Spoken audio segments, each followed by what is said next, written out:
orang-orang nih mulai agak ngerem pengeluaran karena khawatir 2025 nih akan resesi semakin atau enggak? Iya, atau ekonominya membaik atau enggak. Tapi sebetulnya McKinsey 2023 itu dia memprediksi Kak, udah memprediksi. Jadi konsumsi rumah tangga tahunan itu udah lebih dari 2,5 triliun US dollar by 2030. Jadi sebenarnya akan meningkat sih gitu. Tapi meningkatnya ke arah mana as a businessman? Nah, karena ternyata churning itu bukan karena produknya, karena memang ternyata fitur di e-commerce tuh tidak bisa menyesuaikan terhadap demand konsumen yang semakin pengen sekarang, pengen cepat. Kalau misalnya aku bikin bisnis, aku bikin fully online atau bikin toko. Ini tuh bukan cuma sekedar punyaan doang, tapi mengintegrasikan pengalaman yang di online platform sama pengalaman belanja mereka ketika di store gitu. Betul. Hai Sobis SBM, kembali lagi di SBM ITB Talks.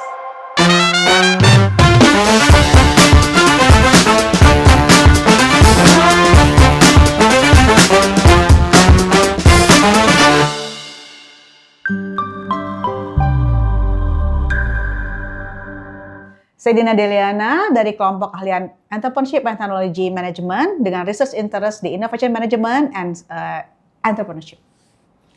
Halo, saya Nila Armilia Windasari dari kelompok keahlian Business Strategy and Marketing.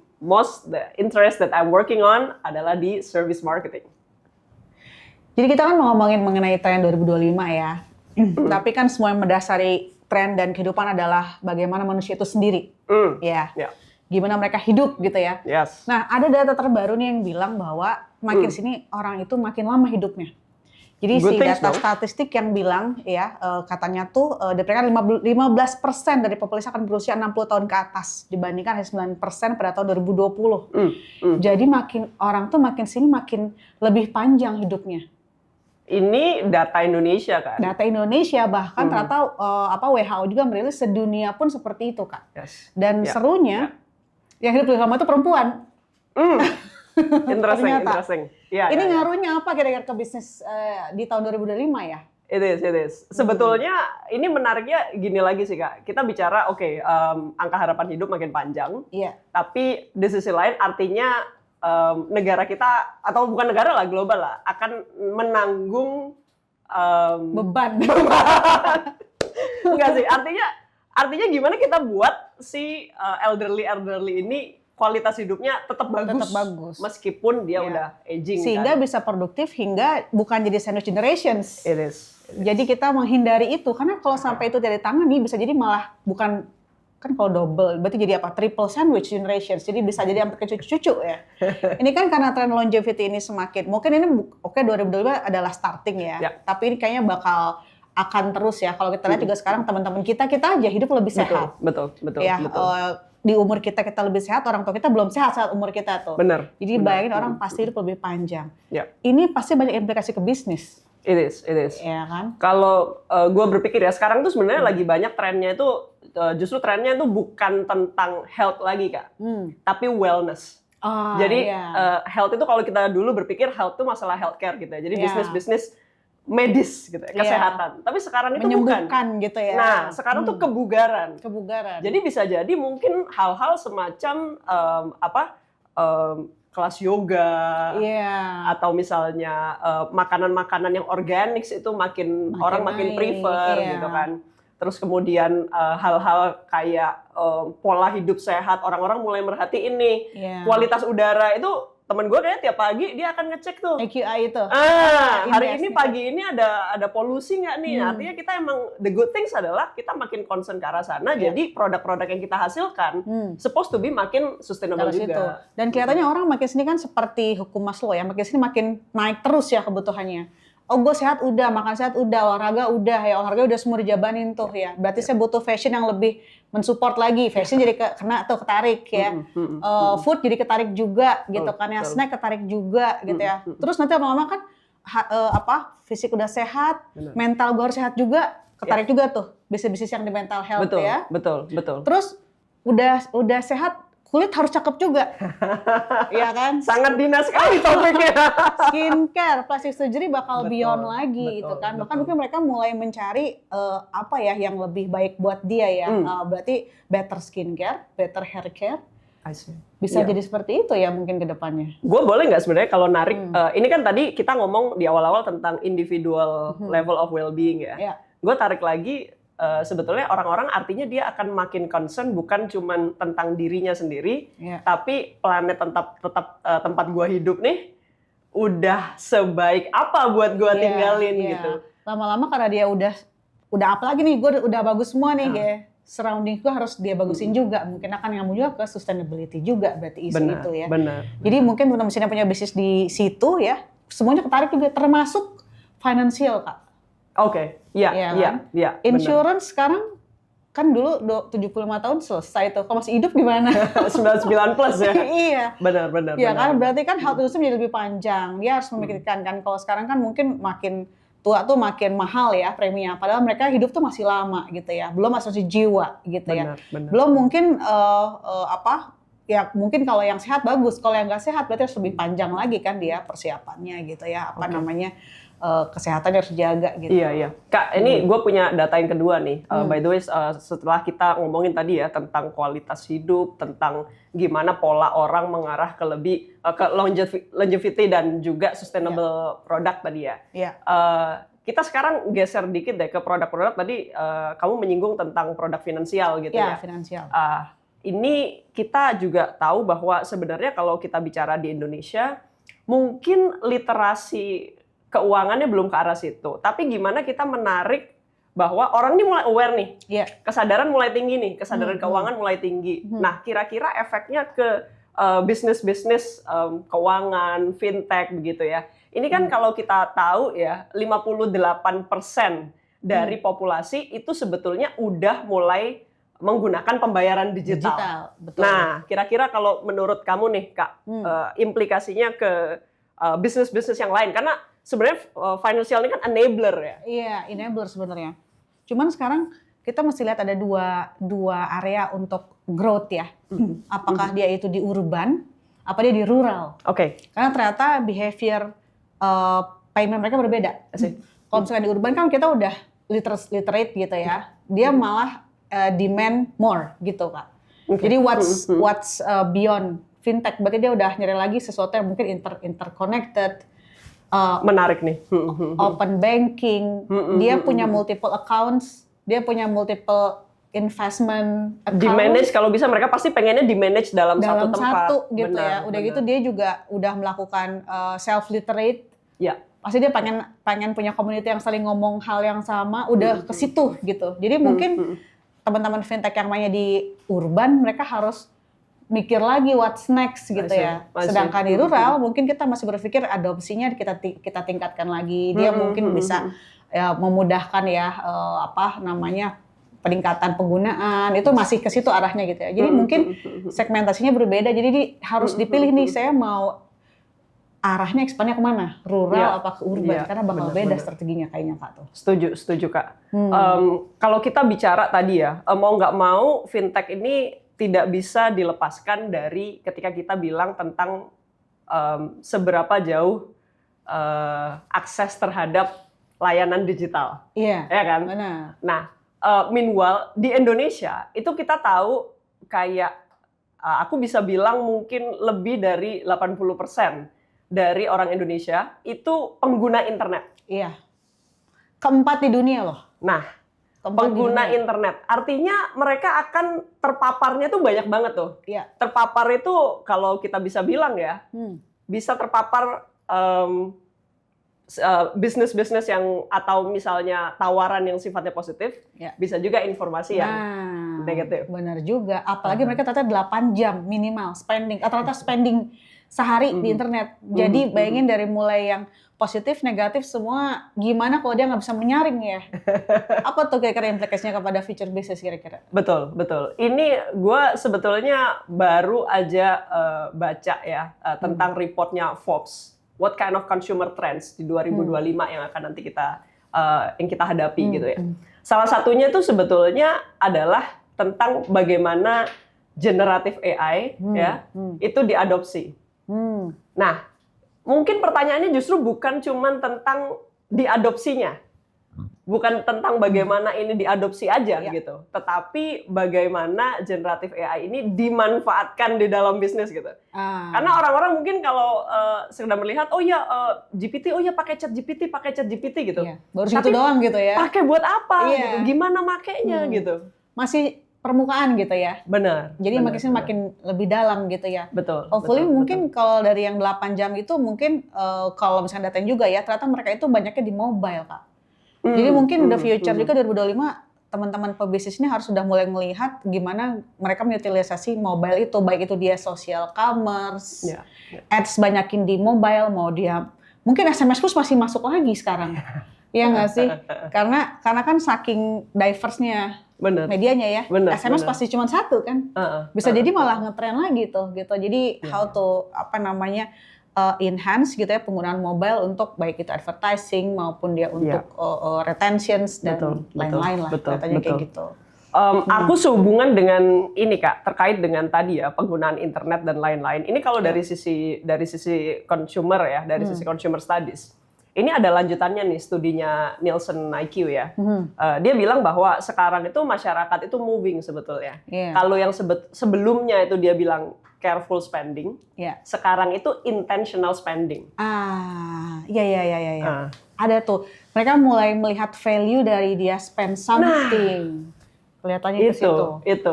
Jadi kalau dulu orang melakukan careful spending itu tuh lebih karena kekhawatiran tentang sekarang perekonomian dunia, kalau kita ngomongin bisnis secara global, mau nggak mau kan kena efek ekonomi makro ya. Kondisi makro lagi gimana nih, lagi memungkinkan nggak gitu kan. Jadi orang akan, kalau mau beli sesuatu itu mikir dulunya lebih karena constraint kehati-hatiannya gitu. Nah, arahnya sekarang itu adalah intentional spending.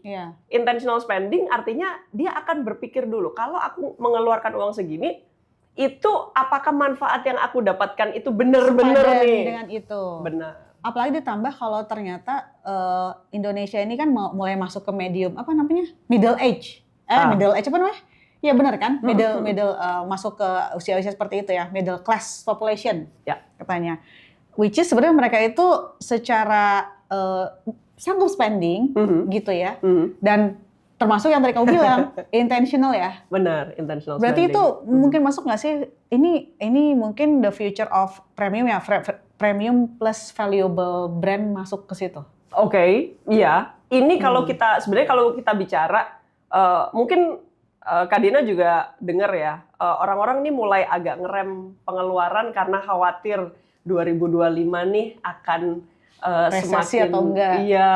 Atau ekonominya membaik atau enggak. Tapi sebetulnya McKinsey 2023 itu dia memprediksi Kak, udah memprediksi. Jadi konsumsi rumah tangga tahunan itu udah lebih dari 2,5 triliun US dollar by 2030. Jadi sebenarnya akan meningkat sih gitu. Tapi meningkatnya ke arah mana as a businessman? Nah, ini dirimu as a business ya. Kita melihat ada orang masih tetap akan spending kok. Pertanyaannya mereka akan willing to spend kemana gitu. Berarti sebagai si business owner ya, dia memang benar harus tadi ya value-nya dia itu sepadan gak dengan cost ya. Terus dia juga harus memastikan udah nggak bisa sosok storytelling tapi sebenarnya tidak ada sesuatu di dalam itu. Itu hati-hati banget tuh. Benar. Karena orang pasti ngecek. Benar. Misalkan gitu, ini adalah green brand dan ternyata dia nggak green gitu. Ternyata ada part yang missing gitu ya, itu orang pasti ngecek gitu ya. Bahkan halal juga. Halal mana sekarang ada 2 lagi kalau lu mau daftarin halal kan. Ini yang benar yang mana nih gitu ya. Benar. Jadi harus hati-hati banget. Jadi transparent branding tuh kayaknya bagus juga. Gimana tuh Kak menurut kamu? Ini good things Kak. Aku lanjutin ceritanya si Forbes ya, prediksinya Forbes di 2025. Dia bilang gini, bahwa sebetulnya sekarang itu konsumen itu dia lebih hati-hati terhadap influencer. Ini bukan berarti mengecilkan para influencer ya, enggak ya, enggak. Kita datang dengan damai. Enggak, tapi artinya masyarakat sekarang itu mulai kalau di bahasanya Forbes adalah back to basic. Basicnya bisnis itu apa sih? Trustworthiness, reliability. Jadi sekarang kita bisa pakai jargon banyak banget tuh. Oh kita menggunakan AI, oh kita menggunakan machine learning gitu.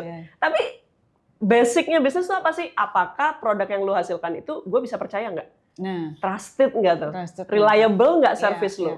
Basic Iya. sebenarnya. Basically ya oke, hygiene factor, functionnya harus nyampe gitu ya. Mm-mm. Augmented dan lainnya itu juga harus deliver tapi with a proof gitu kan. Kalau lu bilang ini beneran farm to table, kasih tahu farmnya di mana gitu kan ya. Nah, Harus di trace. terbuka aja. Terbuka aja, Nah, kayak ini gitu ini ya. mungkin blockchain ini helpful banget sih untuk hal kayak gini gitu ya. Jadi untuk traceability-nya dan jadi mungkin pesan kita ya untuk rekan-rekan bisnismen di sana 2025 ini memang masyarakat itu sudah semakin pintar memilah informasi dan mereka Ya. menginginkan trustworthiness dari bisnis yang dihasilkan. So please let's businessmen make a good business gitu ya, Ya. yang bisa dipercaya, Benar. yang reliable nih, yang jangan apa ya ini meskipun saya orang marketing ya, gimmick marketing tuh ilangin lah. Iya. Ya jangan main-main gimmick lah. Bener. Ini Udah aja nggak bisa basicnya ini apa nih gitu. Iya. Beneran nggak kita bisa deliver itu? Iya, Menurut aku itu sih yang gitu. pasti. Makanya sekarang bukan lagi nano influencer, micro influencer yang lebih dilihat gitu ya. Jadi memang kalau emang dia produknya itu masuk ke sustainability, memang si influencernya memang dia daily life-nya dia juga memang sudah menerapkan value itu kelihatan. Jadi memang bisa terrepresent dibanding yang 1 juta follower tapi segala dimasukin gitu ya. Kelihatannya mulai masuk ke situ gitu ya. Bener-bener Kak. Ya, Dan- ini iya. ada data lagi nih Kak. Hmm. Ini tentang kalau kita bicara tentang preferensi belanja sekarang. Kalau tadi Iya. kan kita ngomong tentang produk apa yang ingin dibelanjakan. Betul. Nah sekarang cara mereka berbelanja. Iya. Di sini Statista 2023 dia bilang 73% transaksi e-commerce itu pakai mobile. Iya emang mager Gak juga sih. pakai. Gue juga begitu Pakai soalnya. mobile aja sambil tiduran Iya. gitu kan. Sampai jatuh gitu ya depan malam kan ya. Biasanya Mana? masa-masa yang kritis tuh sebelum tidur biasanya ya, tiba-tiba check out ya. Iya betul, mobile lah. Karena kenapa? Sekarang kan handphonenya udah semakin canggih ya, udah semakin reliable untuk lo melakukan transaksi. Kalau kita melihat kita sebagai pelaku bisnis gitu ya, kita harus lihat adalah sekarang milik e-commerce juga yang memastikan dia bisa closing-nya lebih cepat, konversinya itu lebih banyak gitu ya. Kadang-kadang konversi itu tidak terjadi bukan karena produknya jelek, Kak. Gimana tuh? Ternyata e-commerce-nya itu nggak bisa dikirim sehari gitu. Delivery-nya bisa jadi ya. Payment-nya nggak ada yang dia biasa pakai. Banknya ya. Banknya bisa nggak dia pakai gitu ya. Itu bisa churning tuh. Makanya sebagai si penjual juga ya, publisher juga harus milih-milih e-commerce yang benar-benar reliable buat dia. Karena ternyata churning itu bukan karena produknya, karena memang ternyata fitur di e-commerce tuh tidak bisa menyesuaikan terhadap demand konsumen yang semakin pengen sekarang, pengen cepet, pengen ya nggak sih? Gue punya istilahnya itu di marketing. Apa tuh? Seamless customer experience. Nah, seamless gitu. Berarti kalau gitu harusnya gimana? Harusnya jangan rely only on one channel. Betul, Gitu. betul. Jadi misalkan kalau ketika itu dia nggak bisa dependable di situ, ada opsi lain, udah lu langsung WhatsApp gua aja, atau lu langsung gimana gitu. Jadi ibaratnya customer jangan sampai lolos gitu. Benar. Kalau kata Dono Digawangin ya. Baju merah jangan sampai lolos gitu ya. Digawin dengan cara seperti itu gitu ya. Jadi seamless-nya jangan sampai ada yang churning lah gitu. Benar. Ini masih sehubungan dengan si seamless customer experience sebetulnya. Jadi kalau kita bicara sekarang tadi ya, kita tadi udah ngomongin tentang teknologi such as machine learning, hyper automations, kemudian AI. Itu sebetulnya adalah teknologi-teknologi yang sangat bisa membantu kita untuk membuat customer experience itu jadi seamless. Iya. Jadi sekarang bukan cuman hyper automations tuh Kak, ada hyper personalization. Nah, jadi personalization-nya itu udah bukan ke persona, tapi bahkan ke masing-masing Ibu Dina Deliana gitu kan, kesukaan yang kemarin baru dibeli ini, jadi dia bisa memprediksi 1 bulan lagi Ibu Dina Deliana ini menginginkan apa gitu. Tapi masalahnya sekarang perusahaan-perusahaan AI juga harus hati-hati karena ternyata kan ada data tuh yang sekarang bilang bahwa si AI ini ternyata ketika dia mau scaling up ya dia udah mulai masuk diminishing point of return ternyata. Dengan semakin gede bukan berarti semakin bagus dia mengkalkulate datanya kan. Jadi sekarang siapapun kan pasti AI itu pasti ya, mostly B2B client ya, perusahaan AI itu punya B2B client. Ternyata B2B client itu sekarang mulai memikirkan mengenai ROI-nya, return on investment-nya. Jadi yang tadi setuju banget gitu ya, gimana caranya perusahaan AI itu bisa mendeliver service kepada customer kan memperhatikan bahwa ketika lu invest segini di AI, ROI-nya segini loh. harus I mulai see. dikasih lihat gitu Betul, teman-teman. betul, Terutama betul. yang teman-teman yang masuknya ke B2B. Karena sekarang B2B juga udah mulai careful spending sama seperti Iya. bukan sekedar Iya. jargon. Kayak kan kalau dulu sekarang jargon AI powered gitu ya. Iya. Kalau next year kayaknya udah nggak jargon lagi. Itu udah harus benar-benar make it gitu. I see. Harus make it. Iya. Ini sebetulnya nanti relates juga Kak, ketika kita bicara tentang powered by AI and else. Statista itu pernah bilang sebetulnya, orang apakah dalam 5 tahun ke depan makin banyak yang ingin belanja pakai AI. Dan dia bilangnya AI assisted. Jadi assisted jadi AI assisted ya, di assist dengan AI gitu ya. Tapi yang menarik juga di report yang sama, orang tetap bilang saya tetap mau dilayani sama manusia juga gitu. Gimana sih? Jadi despite of dia ingin ada peningkatan penggunaan tentang AI, tapi juga mereka human ini nggak kalah. Nah, jadi yang perlu kita kulik tuh sebenarnya gimana nih kira-kira teman-teman bisnis, karena kan pasti nanti yang ditakutkan, oh kalau semua AI nanti apakah aku tergantikan begitu ya? Terus jadi pengangguran makin banyak. Gimana menurut lo Kak? Kayaknya sekarang harus mulai bukan hybrid ya apa sistemnya ya. Jadi dia harus mengcombine ya. Jadi AI itu hanya untuk sorting awal gitu loh Kak. Tapi tetap orang tuh demand more CX, customer experience. Jadi setelah gue udah punya dari 10 sisa 3 gue pengen cobain ada nggak nih? Jadi malah mungkin ke depan brick and mortar jadi naik lagi. Yes. Karena gue udah, jadi nanti ke depannya mungkin ya web itu menjadi buat gue riset. AI ngebantu gue riset gitu ya. Karena kan udah semakin banyak ya informasi. Terus udah tinggal sisa 3, gue mau coba harus ada. Harus ada, makanya kenapa Apple maksa banget harus ada di sini kan, karena kan hal-hal seperti itu harus dicoba. Kita aja beli baju di platform e-commerce yang orange, foto gimana datangnya aku nggak muat di gua gitu ya segala macam. Apalagi produk-produk yang lebih mahal kan. Benar. Jadi kenapa ya gue berpikir kayaknya brick and mortar bakal mulai masuk ke kejayaan, yang lihat dari beberapa justru toko yang starting dari online, malah sekarang mereka bikin offline-nya. Ya kayak apa sih toko makeup tuh dari S tuh apa? Bukan. Bukan Sephora, satu lagi yang brand lokal apa namanya? Sosiola. Oh, Sosiola. Iya. Ya kan, Sosiola kan udah from online justru ke offline. Betul. Gitu kan, Betul. Jadi itu kelihatannya, dan beberapa platform fashion juga banyak yang kayak gitu.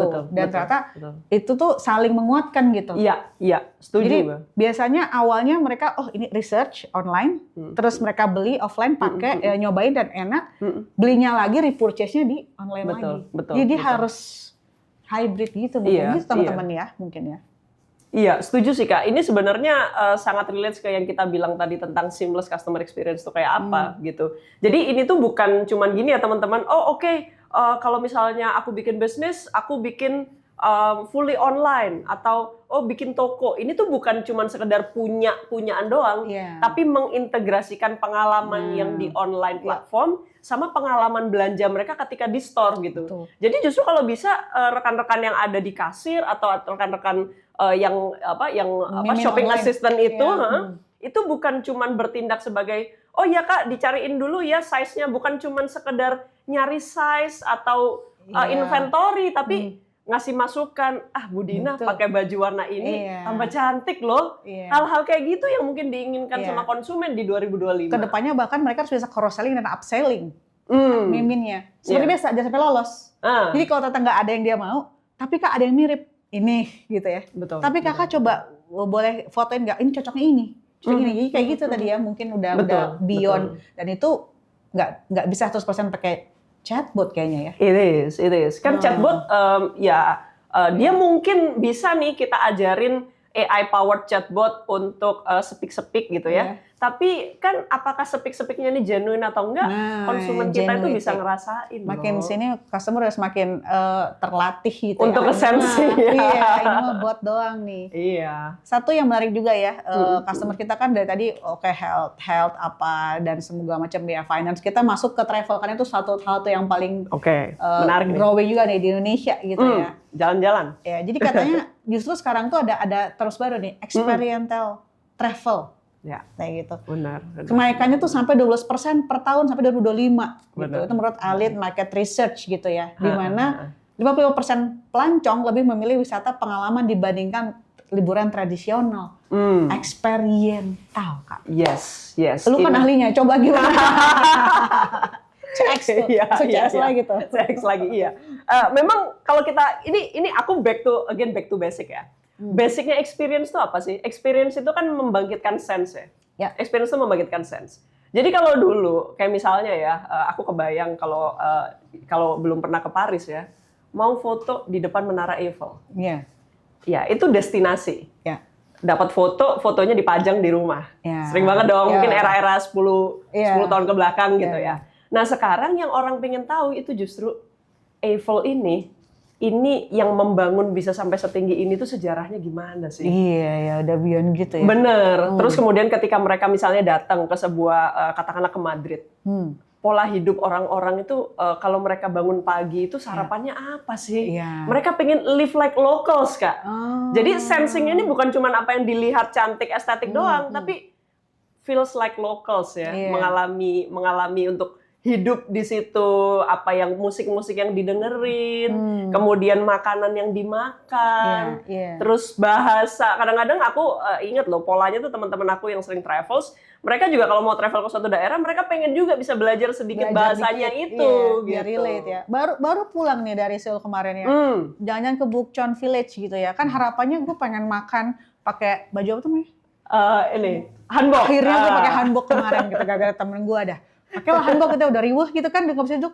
Harapannya kan udah ngadep situ pengennya makannya makanan Korea ya. Malah dikit makanan Korea di situ. Asik. Kan ini kan kurang ya filmnya. Tapi kan berarti wants-nya tuh ada gitu ya. Jadi gue tuh pengen ketika gue di rumah tradisionalnya gue pakai baju tradisionalnya gue makan tradisional juga dong gitu. Jadi total experience gitu. Total experience kayaknya memang harus seperti itu dan gue lihat juga udah mulai banyak bukan hanya orang tua ya, misalnya kalau ada rombongan orang tua yang pakai apa namanya travel guide. Nah, itu juga tuh ke bisnis travel tuh menurut aku. Menurut aku mungkin bisnis travel mulai bisa redefining market demands ya. Kalau sebelumnya mungkin kita bikin travel tuh yang penting checklist. Ya kan?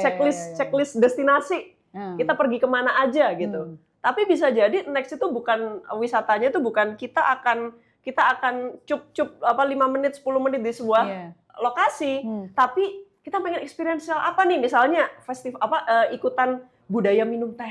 Iya, benar sekarang udah mulai kayak gitu. Jadi Benar. kalau bisa dibikin jadi suatu rangkaian tuh udah mulai teman-teman memikirkan ke arah situ gitu ya, bahkan bisa dijual dan orang ternyata willing to pay more untuk itu. Betul. Dan udah masuk ke Gen Y, Gen Z juga kalau gue lihat. Betul.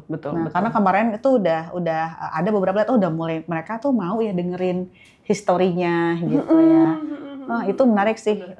Jadi katanya tuh that's the future untuk travel sih. Ya, jadi tadi kita udah ngomong ya Kak, mulai dari ngomongin AI, mulai dari ngomongin travel, ngomongin longevity gitu ya. Ini kan kita baru-baru ini, bahkan ini kalau di Bandung ya, atau mungkin kita libur nasional nih, besok mulai pemilihan kan. Sebenarnya kalau kita menghubungkan pemilihan dengan pola seberapa optimis sih masyarakat Indonesia dengan kehidupan kita di 2025 Kak gitu. Gimana kamu melihat bukan cuma dari sisi politis ya, ini kita nggak mau politis ya, tapi gimana sebagai masyarakat Indonesia ini melihat ke depan dan apa yang akan terjadi efeknya ke market ke 2025 gitu. Ya susah juga ya, karena gini agak beda tren tren kita main di luar ya, karena kan mungkin kalau kita lihat di Indonesia kalau ke politik sedikit ya, agak optimis sama Prabowo-nya kalau gue ya. Karena kelihatannya tuh dia kan mau nge-cut korupsi dan lain-lain ya. Dan kelihatannya dia bukan hanya mengenai hilirisasi gitu ya, tapi juga mau mempersiapkan infrastruktur gitu ya. Terus kelihatannya nih optimis ke situ gitu ya. Jadi hopefully itu kayaknya harga rupiahnya bakal dijaga stabil ke US sehingga starting our customers udah mulai mau spending, tapi ya tetap tadi dengan international spending tadi gitu ya. Jadi mungkin akan benar-benar jadi fragmented kalau gue lihat. Betul. Fragmented gitu ya. Iya, kalau itu kan makro di Indonesia ya Kak. Tapi kita nggak bisa melepaskan fakta bahwa kadang-kadang apa yang terjadi di negara kita itu most likely itu karena apa yang terjadi di US kan. Iya, benar banget. Trump ya. Nah, seru ini banget, Trump nih ya kalau di aku sih ya jadi makin happy sebenarnya karena ups. Aku juga happy. Karena ya kita nggak bisa munah lah ya. Ini jadi sebetulnya Trump ini membuat suku bunga dan kalau kita bicara secara perekonomian itu dipandang lebih optimis gitu ya. Karena dia orang bisnis, dia pasti menama. Apalagi kelihatan. Ada Elon Musk sebagai salah satu donatur terbesar. Nah ini kan kelihatan dari pola. Nah ini nih Ibu Dina Deliana yang kayaknya memegang banyak Bitcoin.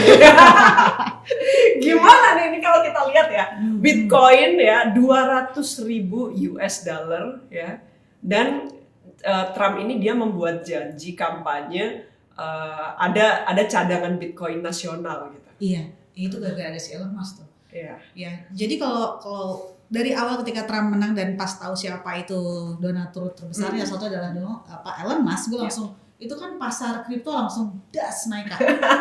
Gitu ya. Setelah tidur berapa lama tuh? Bener. Sejak 2020 hold-nya tuh udah lama banget tuh ya. Dari 55.000 bayangin. Sekarang tadi pagi kayak 90.000-an gitu ya. Dan expected to be 200.000 tahun depan. Gila banget ya, udah tinggal tunggu aja nih teman-teman gitu ya. Dan kan sebenarnya kalau secara efek tuh kalau Bitcoin naik, yang lain kan jadi altcoin jadi naik.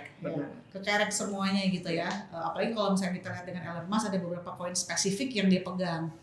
Ada Ripple, ada Doge, walaupun masih ada pom-pomnya lah ya. Yeah. Apalagi katanya peraturannya nanti bakal support ke arah situ gitu ya. Dan transaksi mulai ke arah situ. Jadi mulai ada future-nya lah ini ya, si kripto ini gitu ya. Cuman harganya berapa ya itu kan tetap dia kan lebih volatile dari apapun ya sebenarnya. Nah, itu sebenarnya. Iya. Tapi kita tunggu adalah Elon Musk nge-tweet apa hari ini.